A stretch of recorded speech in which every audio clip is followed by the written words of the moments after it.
What's up, everybody? This is Talkative Carl back again for another Father's Day movie month review.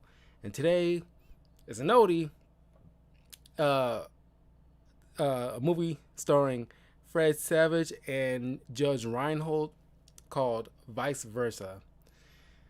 I made sure I put this on the list because last month, if you watched my month long Mother's Day movie reviews for the month of May, I covered Freaky Friday starring Jamie Lee Curtis and Lizzie Lohan. Check that out on the channel, youtube.com/talkative Carl, if you want to check out my thoughts on that film. I wanted to put another body swap thing here on the list. Something I haven't seen since I was like a little kid. This movie that came out a month before I was even born in March of 1988, called Vice Versa. And did not even know this movie was like I don't even know if you can even classify this as a Christmas movie because it's set during Christmas, even though the movie was released in March of 1988. But I remember just, when you're a little kid and you just, when you're watching stuff on TV and you just caught it, because you wouldn't have like DVR. I mean, we had like, I'm dating myself, but we had like VHS tapes. And, if somebody needed to record something, they pop in a tape in a VCR and like record it so you can watch it later. That's how we did it. But, I generally never did that. I mean, like, only time I seen it happen from a couple of people. Most I've seen is from my father when he was like recording Seinfeld episodes, as from what I remember. But beyond that, whatever you saw on TV, you caught it when you caught it, and if you missed part of it, then like you got a TV guide and you can see whenever it's going to show again. But I recall I never even know what this movie was called until I put it on the list. I did not know it was called Vice Versa after all these years. So after so many years, I rewatched this film. It's decent. It's a pretty decent film. Didn't get much, even though it's a comedy film. It didn't give me much laughs, but I do appreciate the acting between Judge Reinhold and Fred Savage. And because just like with Jamie Lee Curtis and Lizzie Lohan, just like the way they can, mark of a great actor, you can just not only be somebody else, but have that else be somebody else, and do it so fluidly and believably. It's like very impressive. So yeah, it's another body swap movie, and yeah, Judge Reinhold playing Marshall Seymour, and Fred Savage playing Charlie Seymour. And I'm pretty sure this is not the first time Fred Savage played a guy named Charlie. Wasn't Charlie a character in like the Princess Bride movie? I ain't check something. Yeah, he was. No, it wasn't even. it, they just have him as grandson. It wasn't like an actual named kid. This is funny. I always thought that kid was named. But yeah, he was casted as just after the Princess Bride. The last movie thing he was in was like the PG-13 cut of Deadpool 2, Once Upon a Deadpool, as he's playing the grandson again / himself, but he was also in Daddy Day Camp and Super Troopers 2. So like he's been in stuff, but most of the time he's doing like TV. But yeah, Fred Savage is a savage. He's a great actor. Like, one of those rare. He's from Chicago, and this movie is set in Chicago, which is like which is like a good. It's nice to give a shout out to Chicago comedians and actors and stuff like that, because Chicago has like a fair share or stardom of that's not directly linked to like New York or California, because it's like you already got like a plethora of those guys, and it's like you don't need any more. Chicago's where it's at. But yeah, I mean, and you also got like Susie, no, not Susie, Corinne Bauer as Sam, and she's been like a fair bit of stuff, like like growing up. Uh, uh, uh, but the last two things. Oh, yeah, she was in Phantom of the Megaplex. You remember that Disney Channel television film, which I want to do a lot more for this Halloween. A lot more. Well, it's gonna be I had to sparse it out because it did like a chunk of that stuff last Halloween but not enough of yeah, and not enough as I want of the Disney direct-to-TV Halloween films. Uh, but like, because I knew, like, I seen her face before when I was rewatching this film. I was like, I seen her face before, but yeah, you know, uh, she was in a fair bit of stuff. Star Kid, Under Wraps. So she did a couple of Disney Channel directed movies, but she did Phantom Megaplex, that was in 2000, and she did, I don't know if this movie was ever shown, but this movie Tellers, uh, back in 2019. Uh, uh, uh, but she had like some stuff like from The Flash. Uh, she was in Criminal Minds, so she did some TV stuff. She's still actively working. So that's good to know. She's a great actor. I like that character. I mean, I like that actor. Uh, but yeah. So it's not that dissimilar to like the Santa Claus, where you got like a dad who's not who wants to be close to his son, but he's having a hard time doing it because he's so busy with work. He's working at he's like a not like a VP, but he's like, yeah, he is a VP, VP of this department store in Chicago. And it's like when I see like the certain shots of the scene, I see like State Street and like the bridge and like of course the Sears Tower, not Willis. We're never gonna fucking call the Willis Tower the Sears Tower. That's what it's called. I don't know why they need to change it, but I digress. But it's like I love seeing certain shots and like the the train running around the loop. It's like I'm looking at it and it's like, all right, still kind of like dirty, but it's like, man, it's because the trains in downtown Chicago, it kind of filthy.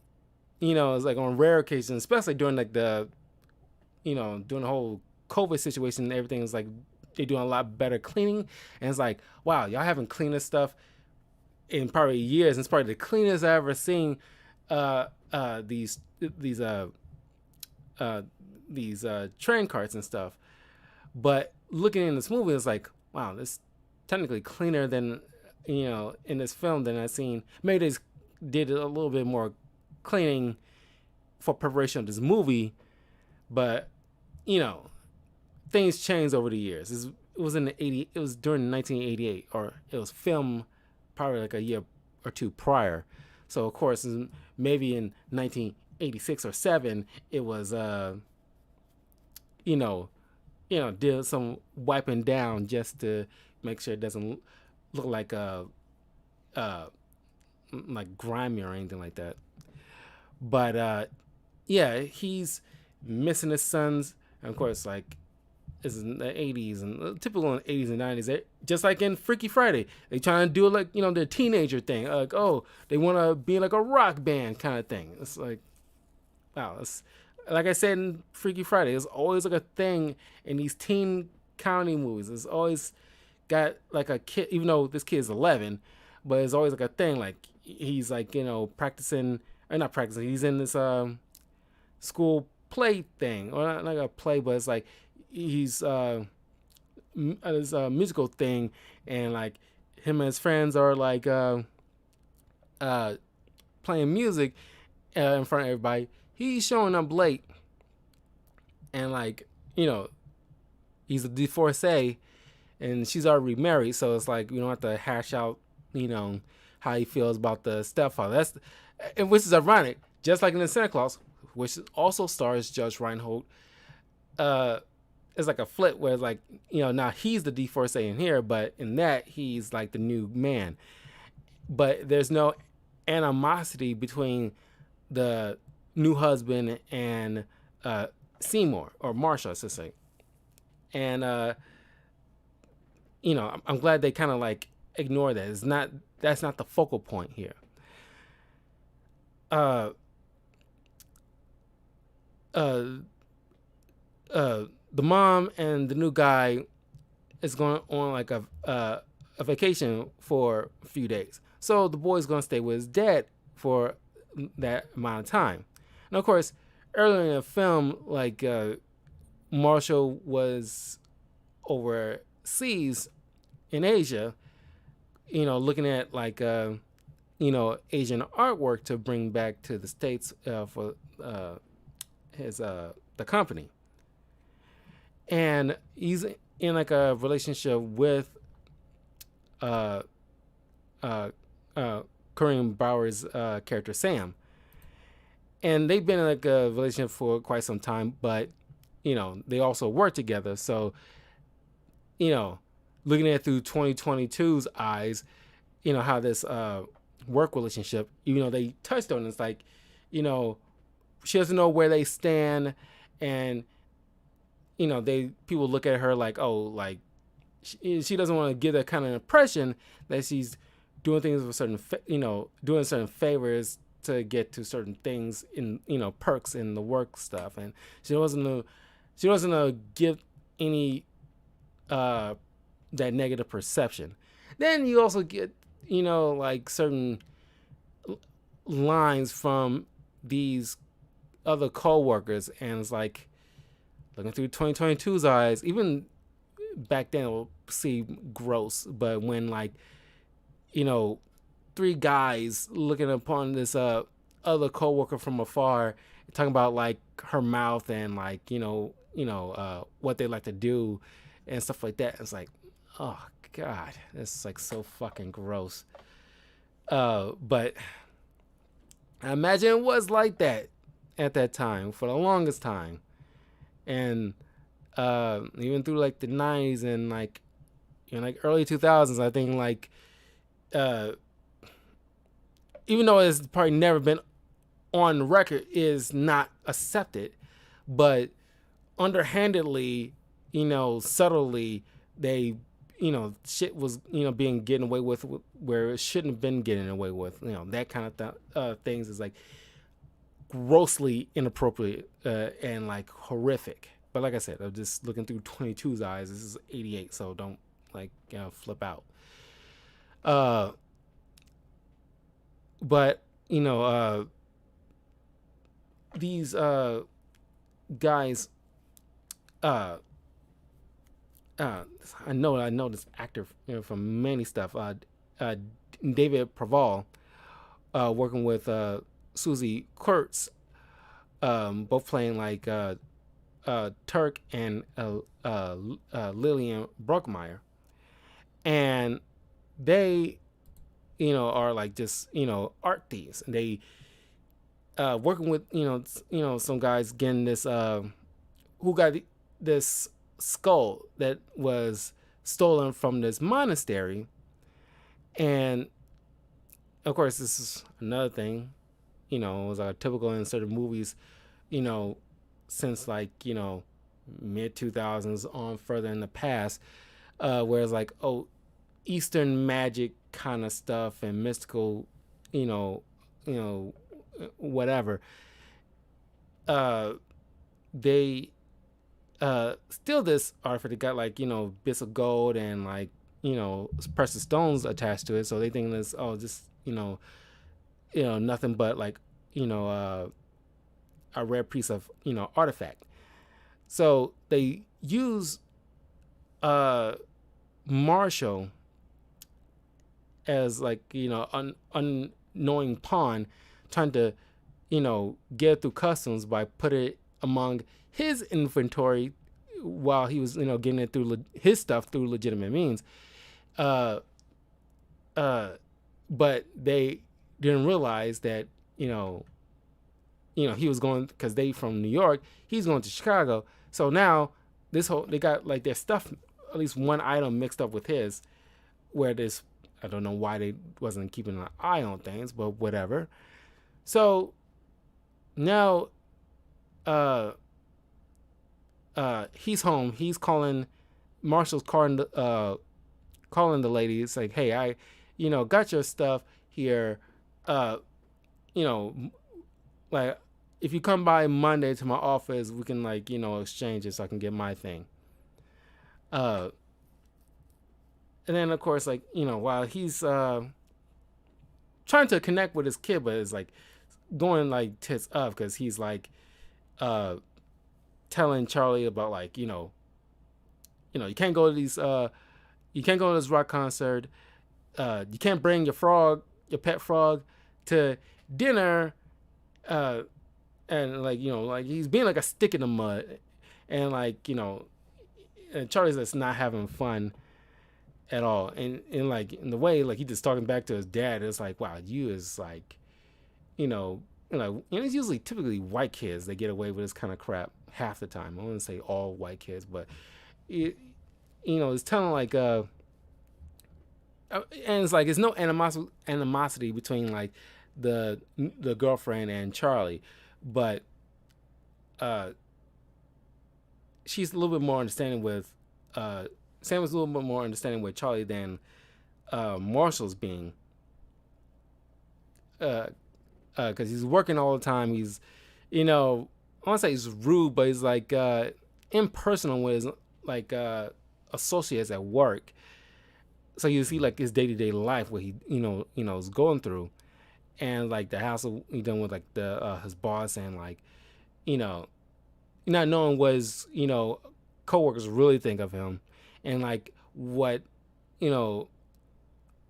his girlfriend's true thoughts are, because she really wants to take things to another step, but he's not like making a leap, or is not showing affection. He's like, that's the whole crux with him.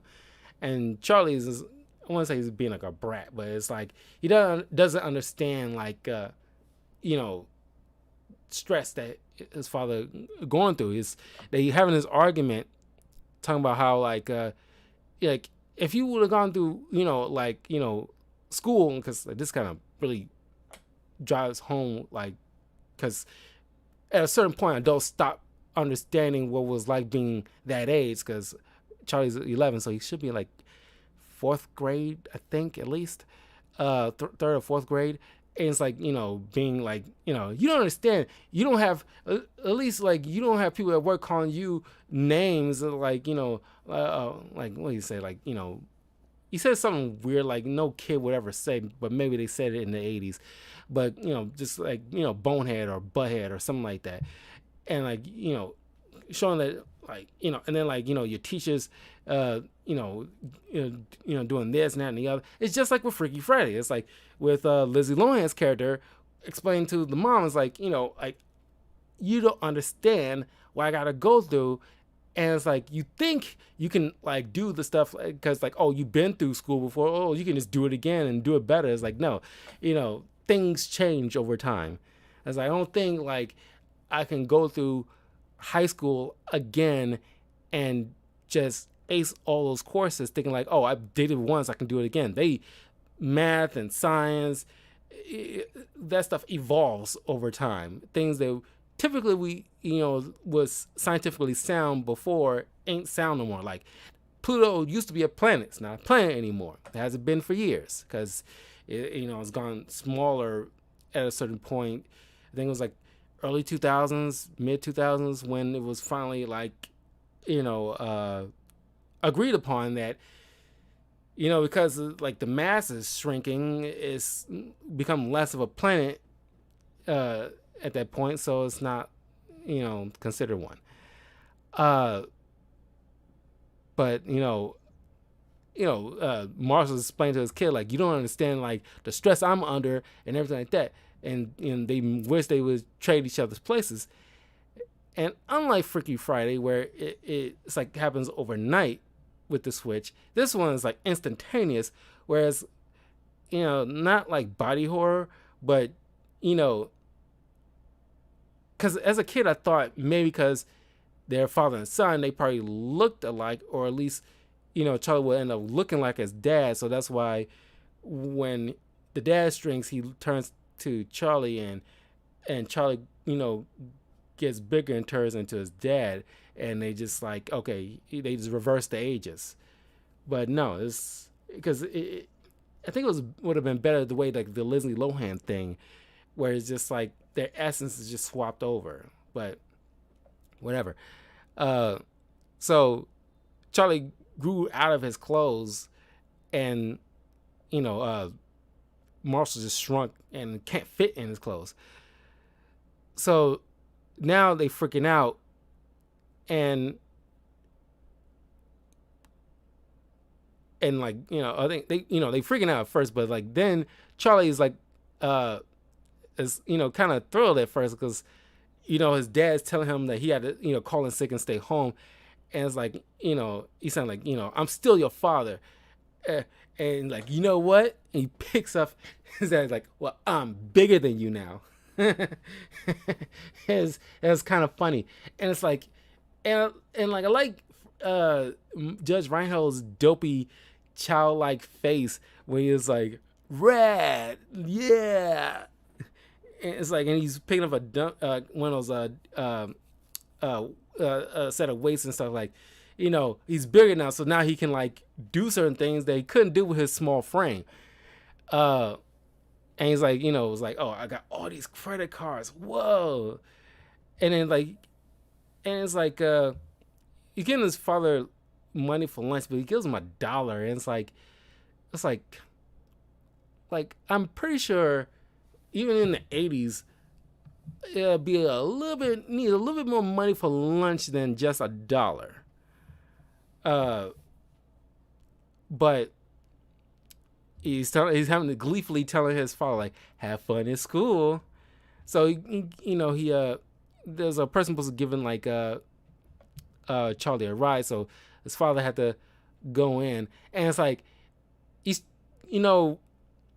he's behaving like an adult, but he's forgetting like people are gonna see just like a kid. There's one teacher, some rando teacher, and like Charlie's asking him like, can you tell me which classroom I'm supposed to go to? I'm lost. And like the teacher says something like like a snide remark, and like Marshall and Charlie's body is like, look, I don't have time to fool around. Like, I gave you a straightforward question. I will appreciate it if you give me like a straightforward answer. And then like the teacher grabs him by the ear and hauls him off, I guess, like to like the principal's office or something. Like, it's like, I mean, maybe teachers wouldn't do that anymore, but it's like teachers just see that as backsass. But even though half time kids are right, and it's like if a kid asks a question, they probably would appreciate you don't like talk down to them, and like talk to them like, okay, here's your answer, and don't give, and because it gets so tiring. I remember so many times as a kid, like I asked a question, like it typically is coming like a parent or aunt or grandparent or something like that, where you ask them a question and they tell you to look it up, or like, or ask somebody else, or like that kind of thing. And it's like, I know you know the answer, just give me that freaking answer. It take you 2 seconds to give me the answer. The amount of time you told me to look it up, you could have just told me the doggone answer. That's just wild to me. is the way, like, uh like, I just hope I don't do that with my future kids. If they ask a certain question, if I don't know the answer, I'll tell them I don't know. You can look it up. I'm pretty sure, like, internet will be like way better by that time. Excuse me.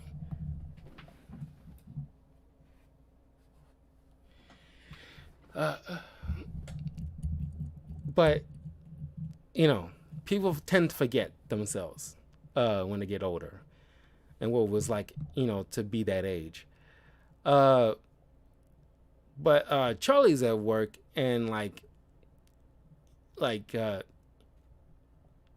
he's like just saying hi to everybody. He's a kid. He's like you get a little incident mindset, so he's just like saying hi to everybody. He doesn't know, like, the social cues in the workplace. He just thinks like, I can just do whatever. I'm adult. I just sit in office. Uh, but he hands like some like report. I think maybe Marshall already done it, maybe, and like the assistant's like uh confused because not that Marshall is rude, but he's just like very emotionally, like, not like has like a barrier between like an assistant and like him. It's all business kind of thing, and he speaks to her kind is kind of rude. You can probably look at it being kind of rude. uh but she thinks her boss is an asshat. But uh so like Charlie's got to like deal with like inappropriate adults, and like just stuff that he doesn't know about, like, cause like it's way above his, like, age range. Sam comes to him with about like where they stand, and like she says a word, I forgot what it was, but Charlie is in Marcel's body. It's like, yeah, I don't even know what that means. Is she just, he means that literally? Is she talking about, like, she thinking it's being like metaphorical? It's like, I don't even know what it means either. But we gotta like really have like a talk about this. And Charlie just like, just kind of like smile and nod, like, I get it, but he doesn't get it. Uh, uh, but they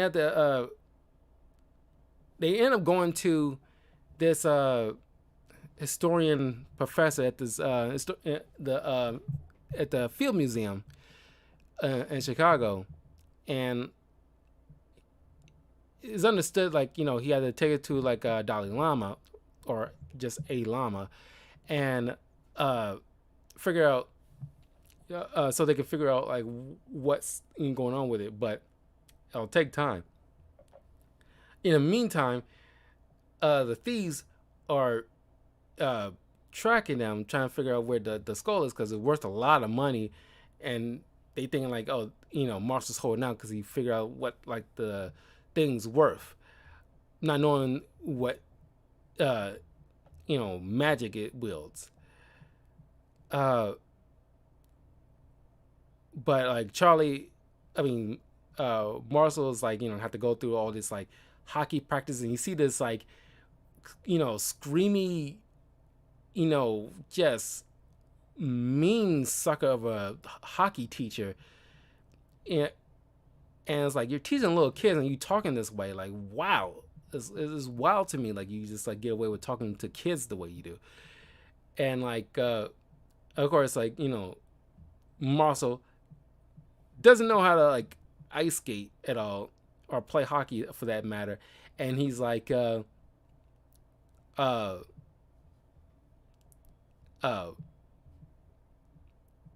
uh he's on the ice, and he's like so uncontrollable, and he's like accidentally smacks the coach in the balls with the hockey stick before he falls over. He's end up hurting his foot in the process, so he's home icing it. You see like a moment when like two guys having a heart to heart, where like Marshall regales Charlie about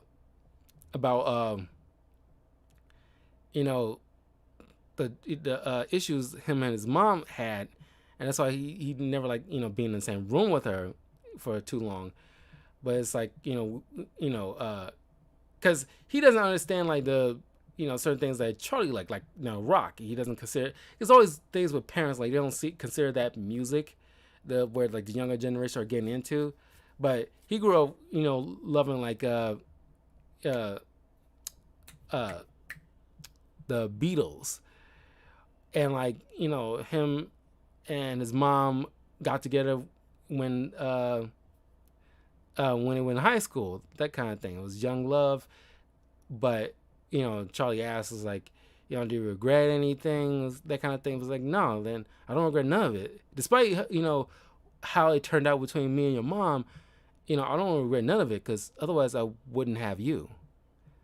And it was like a nice little heart to heart between the two, despite it coming from like a child's body. And you see like Charlie, like at least Marshall in Charlie's body, it's like he drinking martinis and stuff. It's like you're in like your kid's body, and like I don't think his young body should be consuming alcohol. Even though like yeah, you probably would need a drink considering how stressful this whole situation is. But it's like it's kind of like with Lizzie Lohan and Jamie Lee Curtis in Freaky Friday, where it's like the mom is utilizing the moment where since like I got my daughter's young body, I can actually eat fries and without having to worry about it going straight to my thighs because my young metabolism can take care of that. Where you can't have none of that in my body because it'll go to my thighs, and it's like it's like taking advantage of certain things that you kind of fell out of or couldn't do anymore, or just taking advantage of the situation that you probably wouldn't have never had previously, or have to wait until you get to that point to take advantage of it. Because like there are certain things that adults get to do that children probably wish what they can do. They wish they can have like just the freedom to do certain things without a parent telling them yes or no to every little thing they want to do. It's like if you recall, probably plenty of times where you're in the mood to have cereal, late in the afternoon, and your parents are like, "No, I'm cooking dinner." As an adult, I feel like I want to have fucking Cheerios at 6 in the afternoon, and like, goddamn it, I'll have fucking Cheerios. Or if I feel like I want to have fucking ice cream before dinner, then I goddamn well gonna have ice cream before dinner. I don't care how it's not like kosher it is. I feel like it. I want it. I'm an adult. You can't tell me otherwise. But there's also advantages as a kid that you kind of are nostalgic for, like less responsibilities as a kid. Because like despite having like all the credit cards and income and that kind of thing, you have to spend all that stuff, or at least the bulk of it, on like bills and like food and stuff like that. As a kid, you don't have to worry about that stuff because like other people are taking care of that for you. But then again, you got to deal with like school and homework and bullies and like social cues and like all that stuff. It's a grass half greener kind of thing. But then Charlie, I mean, in Marshall's body, he come pick up his dad from school right when the crooks, because the crooks kind of behave not that dissimilar to like the wet bandits from Home Alone, except they don't seem like they'll fall for any kind of traps. But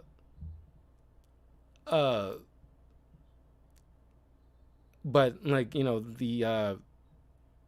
but because like Marshall's boss is calling this big meeting because certain choices that Marshall and also in part Charlie made in terms of like recalling of this toy, because there was a toy like Charlie saw like in Marshall's body, is like, oh, can I take this home and like sure whatever, and like Charlie taking it home and he realized it broke because like you know uh, when he went to work again and he put in his order for like a recall for this particular item and like so this big meeting where like uh Marshall uh is doing like getting his like earpiece and glasses like very spy stuff.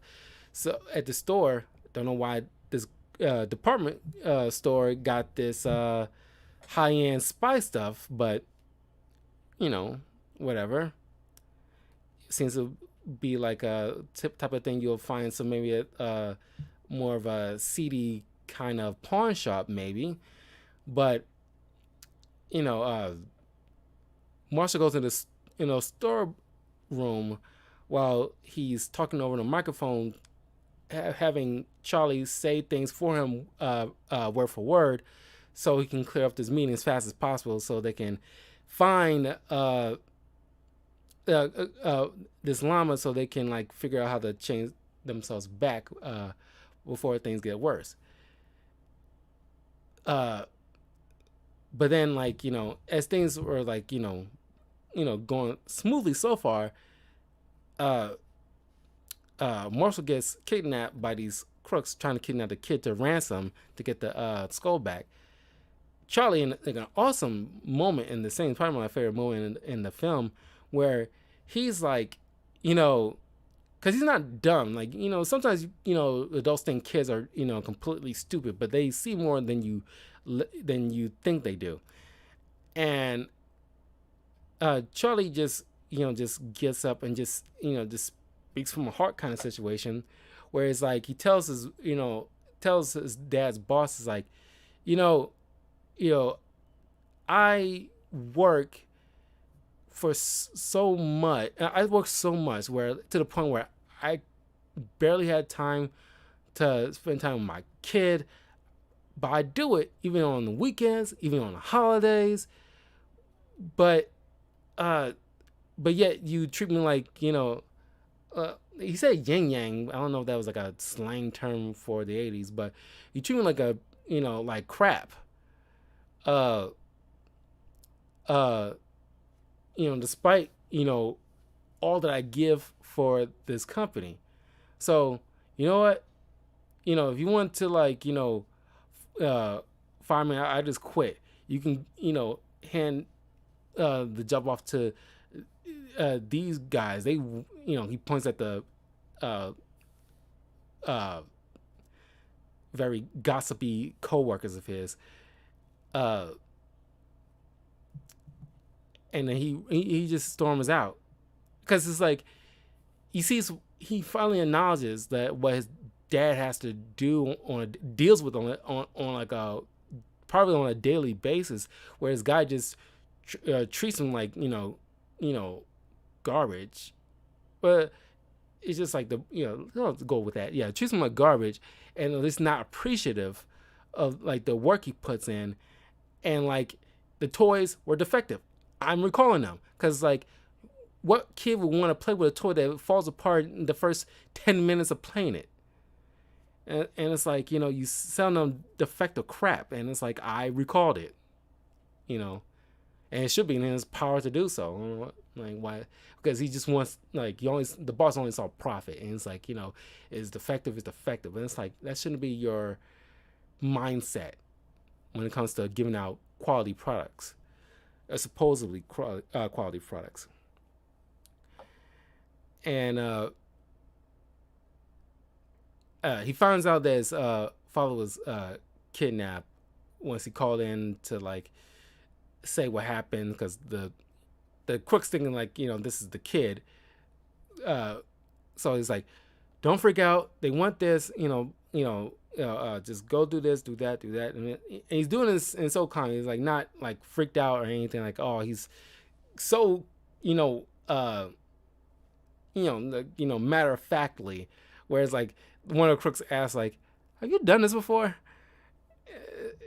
And that was a funny scene. It's like, I'm saying that even though it's a comedy, not many stuff really got a laugh out of me, but this one really got a laugh at me after Charlie and Marshall's body uh, gets a skull and like meets at a payphone at a scheduled time, so they'll know where to meet up to do the exchange. He's running, uh, and he finally makes it to payphone on time, and he's like picks up the phone as it's ringing like, and then the lady crook is like, "You killed the phone, you pervert!" It's me. I have to run here. Oh, that cracked me up. That was a good timing because the way her face looked, and it's like she hearing the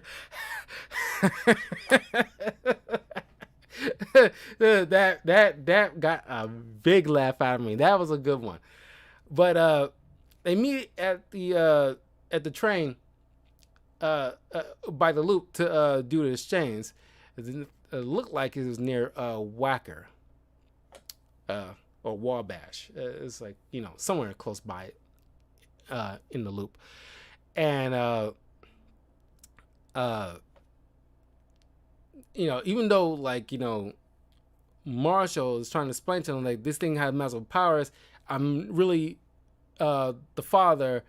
My son is in my body, and only one of the crooks is kind of believing it because the way like Marshall saw him over the Asia trip and saw him, and it's like he was dressed like this. You took a picture of me and my girlfriend, and like if I'm not who I'm saying I am, how would I know that?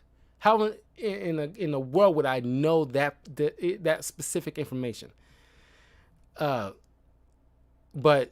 they do the exchange, but then they try to beat him to like the train out of town, stealing like a police motorcycle, doing this chase and make it to the train station, and like as these two crooks are arguing, they hold the skull and they switch bodies, and like Marshall and Charlie find the cart and takes the skull, but they end up getting like arrested and put in holding, while Charlie and Marshall's body is crying.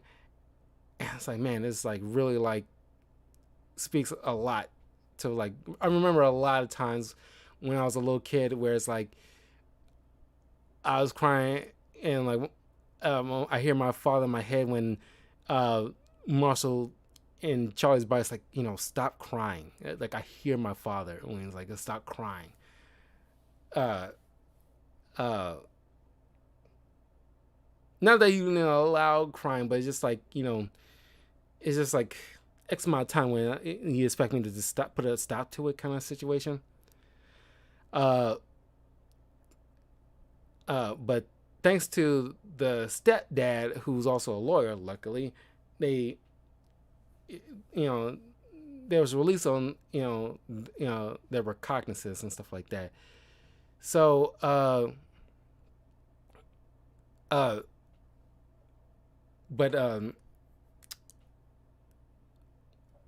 they forget like the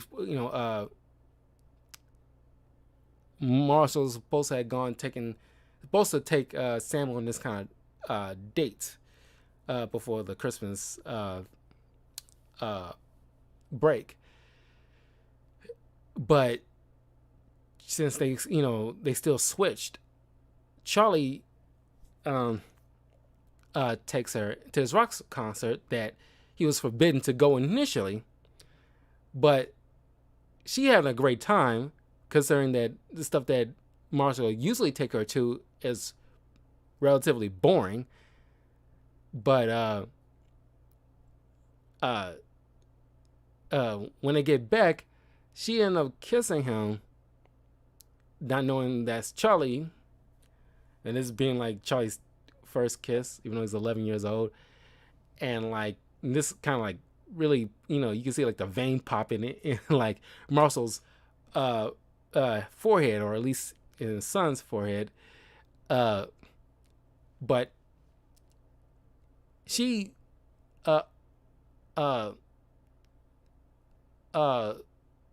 talks to Charlie and tells how like she was having like a blast, and like, she don't usually have that amount of fun when she previously was out with Marshall.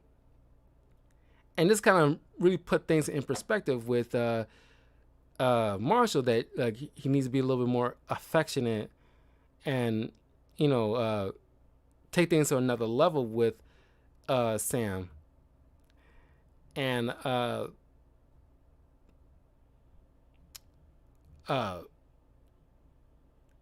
but the mom gets home early. She flips out as she sees like her son drinking a martini, and it's like, you shouldn't be freaking drinking like alcohol in your child's body in the first place, regardless. But she storms off, takes the her boy home, and but thanks to Charlie in Marshall's body, he proposes. He takes the leap for his father, because his father's, he usually like hesitant on these kind of things. He proposes to Sam for him as they drive into Charlie's house, or it's the mom's house, and he sneaks in on the guise of like, I gotta give my son his Christmas gift. So they sneak in. They hold the I don't know why they never considered this from the jump, but they hold the skull together and concentrate on what they want to do, and they wish to be back in each other's bodies again. And it happens, and they have like a newfound understanding of each other. Marshall goes, back into the car, and like accepts the marriage proposal that his son did on his behalf. And movies did a lot of this. Is like you see this in like a fair bit of 80s movies, as like the credit starts rolling. They not freeze frames, usually freeze frames, but they hold on to the shot as like Charlie's looking out the window and seeing his father drive off, and it's like it holds on to that shot for like a good minute and a half before it goes to black. They did a lot of that in like typical 80s movies. But yeah, I mean, this movie did okay in the box office back then for 80s numbers. But yeah, I mean, like, I remember enjoying this as a kid, maybe because like I remember Princess Bride, and I've seen Fred Savage in that. But and I've seen Judge Reinhold and like Beverly Hills Cop plenty of times, and it's like, oh, I like him in that, so I was like, I want to check it out. So yeah, I've seen this like at least once or twice as a kid, but I never knew the name of it, or at least never recall the name of it. But it seems like just like a fun to watch, and like after so many years, it's still kind of a fun watch. I saw this on HBO Max, so you can actually check this out for yourself. It's hella fun. And it's nice to go back to certain movies in the 80s. It's like 80s movies was like a hell of a lot of fun. And it was like during the 80s and the 90s, that's when, and early parts of 2000s, that's when like Hollywood was at its most creative, honestly. And it's like after a certain point, it starts being like a rehash of stuff from 80s, 90s, and like right now they're in the cusp of rehashing mostly 80s and 90s stuff. Pretty soon early 2000s stuff gonna probably get like a lot of rehashing too. And it's like, wow, it's like y'all running out of ideas, and y'all start just going back to the well, like the Lion King remake. And it's like, God, y'all really running out of ideas, ain't y'all? It's one of those few gems where it's like some originality come from the woodwork, like everything and everything at once. Like I haven't seen that, but I'm hearing like great things. But Top Gun recently is like the sequel to Top Gun. That's like I said, it's another sequel remake thing. Well, it's not a remake, but it's like a sequel after so many years. But unlike Dumb and Dumber 2, that one actually, like, from what I'm hearing, because I haven't seen that one yet either, is doing gangbusters. But like like the John Wick franchise, that was like original IP that was very good.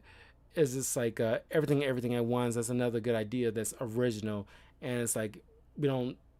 Uh, you gotta look hard for. Well, I don't say look hard, but you gotta Hollywood gotta give these things a lot more opportunities, especially when it comes to people of color who got like creative ideas that they want to put out into the world. You gotta finance it or at least give it a chance, and like the gatekeeping.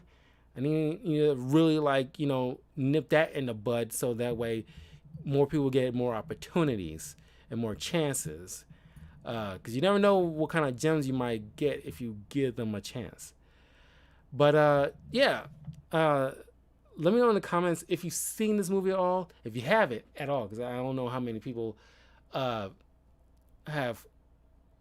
checked this movie out. Go on HBO Max, it's there. Check it out. Come back and let me know in the comments below what you thought of it, especially from like a 2022 lens, what you thought of it. Because there's a lot of 80s movies you gotta give a watch over because they by far is the focal point of creativity leading into like the 90s and early 2000s. That is like the renaissance of creativity when it comes to music, movies, and TV shows, in my opinion. But don't forget to leave a like and subscribe. I'll see you guys in a little bit for another movie review for Father's Day. And yeah, see you soon.